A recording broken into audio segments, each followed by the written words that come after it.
कभी धर्मनिरपेक्ष शब्द का और कभी संविधान का दुरुपयोग ही किया है, और भी अपने लिए किया है। सच्चाई यह है कि जिन्होंने देश को संविधान दिया वो बाबा साहब अंबेडकर को अपमानित, प्रताड़ित, पीड़ित और पॉलिटिक्स से बाहर करने का काम किया तो आप लोगों ने ही किया था। अरे गौरव जी, दर्द होगा आपको, गौरव जी दर्द होगा कांग्रेस को, क्योंकि आप लोगों ने ही बाबा साहब अंबेडकर के खिलाफ जो रचा वो देश जानता है, इतिहास गवाह है। दूसरी ओर प्रधानमंत्री नरेंद्र मोदी जी ने जब शपथ ली तो उसके बाद संविधान के आगे माथा टेका, तब भी और इस बार भी संविधान को नमन किया और संविधान के अनुसार देश चलाने की बात की। और मैं एक बात और कहना चाहता हूं, बाबा साहब अंबेडकर के नाम पर पंच तीर्थ किसी ने बनाया तो भारतीय जनता पार्टी एनडीए की सरकार ने बनाया है। बाबा साहब अंबेडकर की जन्मस्थली, शिक्षा स्थली, चैत्य भूमि और शिक्षा भूमि, महापरिनिर्वाण भूमि, पांचों स्थानों पर नागपुर, मऊ, मुंबई, दिल्ली और लंदन में जमीनें लेकर वहां पर म्यूजियम, स्मारक और वहां पर उसको मान सम्मान देने का काम किया। पंचतीर्थ बनाया तो नरेंद्र मोदी की सरकार ने बनाया। मैं आप सबसे एक और पूछना चाहता हूं, कितने पन्ने होते हैं कॉन्स्टिट्यूशन में? कितने? ऐसा मोटा करके मत बताओ, पेज कितने होते हैं? हाँ, रोज लेके घूमते थे, कभी खोल के पढ़ो तो सही। अरे पढ़ते हो नहीं, लहराते फिरते हो। निकालो जेब से देखो, अरे निकालो जेब से देखो, नकल ही मार लो। बताओ कितने पन्ने होते हैं? अरे बड़ा संविधान करते थे। पहले संविधान बनाने वाले को उनको प्रताड़ित करते हैं, अब संविधान दिखाते, पढ़ते नहीं है। संविधान को कुचला किसी ने।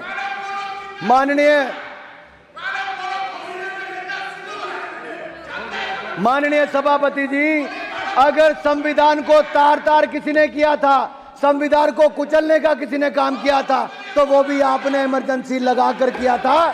देश आपको माफ नहीं करेगा।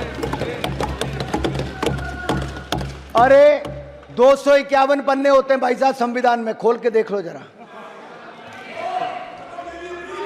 और माननीय सभापति जी, एक कहावत है, दादा आपको क्यों दर्द हो रही है? इमरजेंसी उन्होंने लगाई थी, आप ऐसे ही अपने उड़ता तीर ले रहे हो। बाद में मैं सभापति जी, मैं कांग्रेस की बात कर रहा हूं, ये तृणमूल कांग्रेस बीच में आ गई है।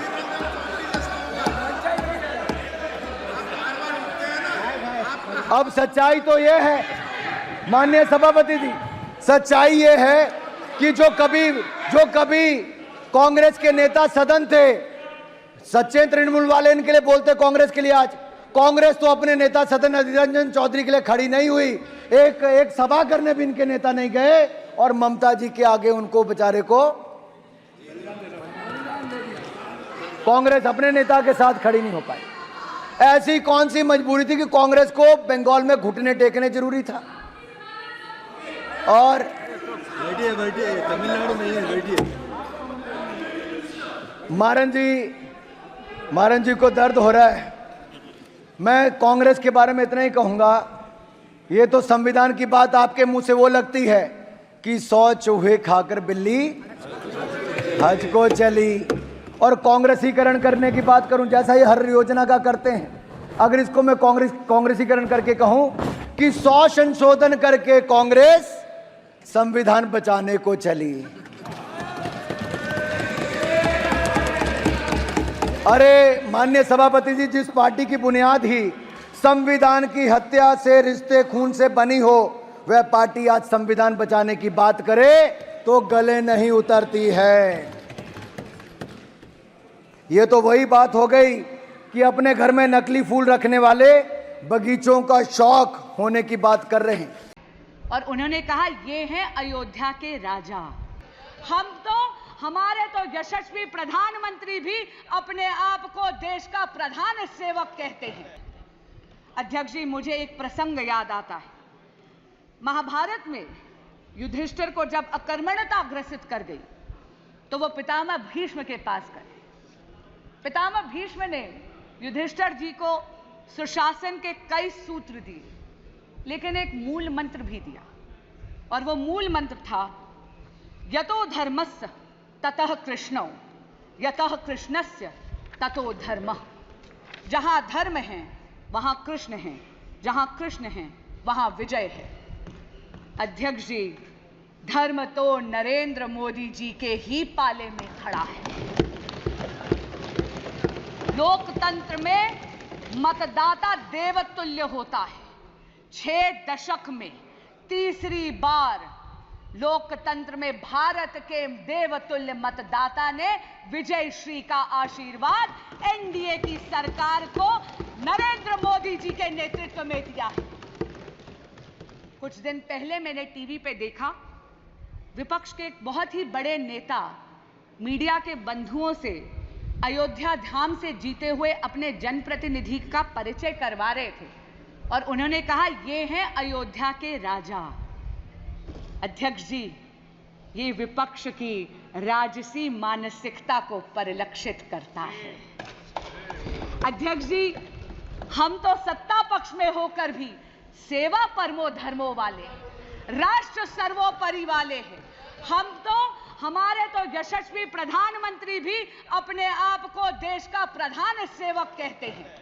अध्यक्ष जी, हमारे तो राजा राम हैं, धर्म हमारा काम है, जपते तो हम मां भारती का नाम है। इसीलिए तो नरेंद्र मोदी के सामने फेल बाकी सारे तमाम हैं।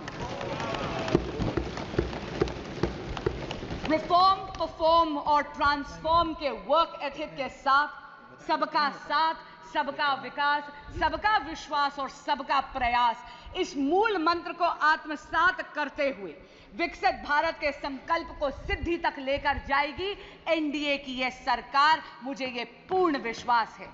लेकिन मैं साथ में यह आशा भी करती हूं कि यह सदन एकजुट होकर उस संकल्प को सिद्धि तक ले जाने में मदद अवश्य करेगा।